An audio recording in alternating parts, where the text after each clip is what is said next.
Hello everyone good morning समस्त मोर नमस्कार मो यूट्यूब चैनल को मुझे सुरेश आपको स्वागत जनाऊँ। आज आम आसी पहुँचे मोर बड़ भौणी घर को। तो आज आपको गोटे पर्सनाल ब्लॉग विषय आपको जनाइक चाहूँगी।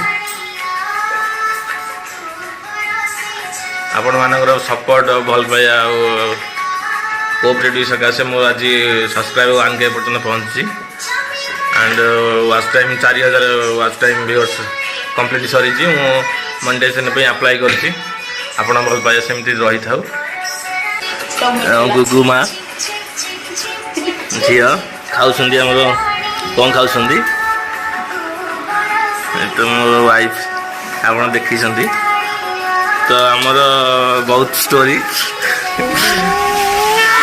लव मैरेज मैरेज ना से मत कमेंट जनइबे मुझे जनइबी आर गोटे नेक्स्ट वीडियो रे मांडिया खिया तो मु ट्राई करुँची मो झी को भविष्य में बाहर खाद्य न देवाई से माँ कौन कर निजे घरे बनईकी बेबी फ्रूट्स बनाऊँ।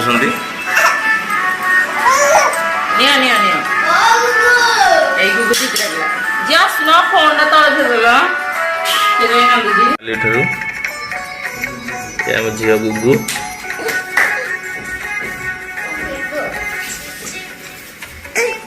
बड़ भनी पुआ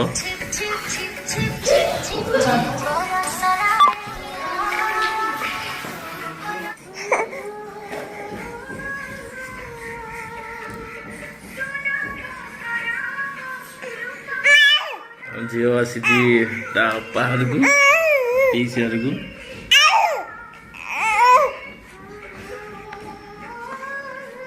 Yang gugu.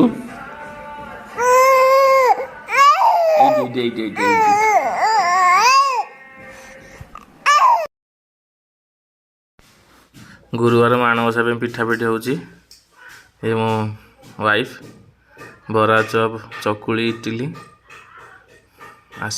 आरिसा काकेरा सुजी मंडा सब तैयारी होची।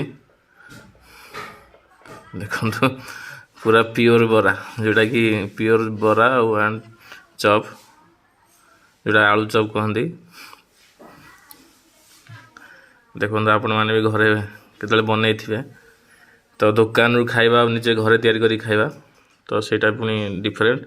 तो आज इच्छा है सकाळू बाहर बसी खाइबा बाहर से तैयारी करा खरा टे पड़े चूल्हे रोषे कराटा टे डिफरेंट रहिबो।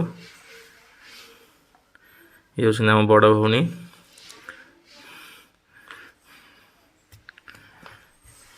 आम बड़ भणजा देखु सका खिया बहुत टेस्टी अच्छी।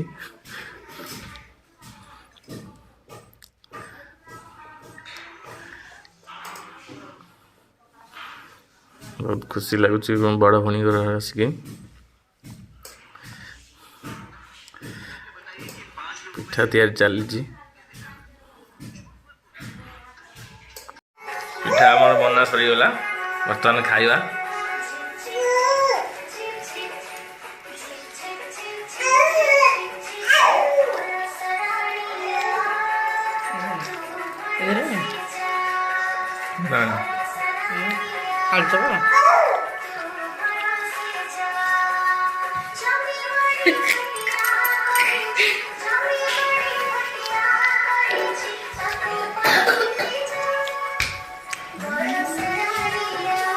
जोड़ा बहुत टेस्टी है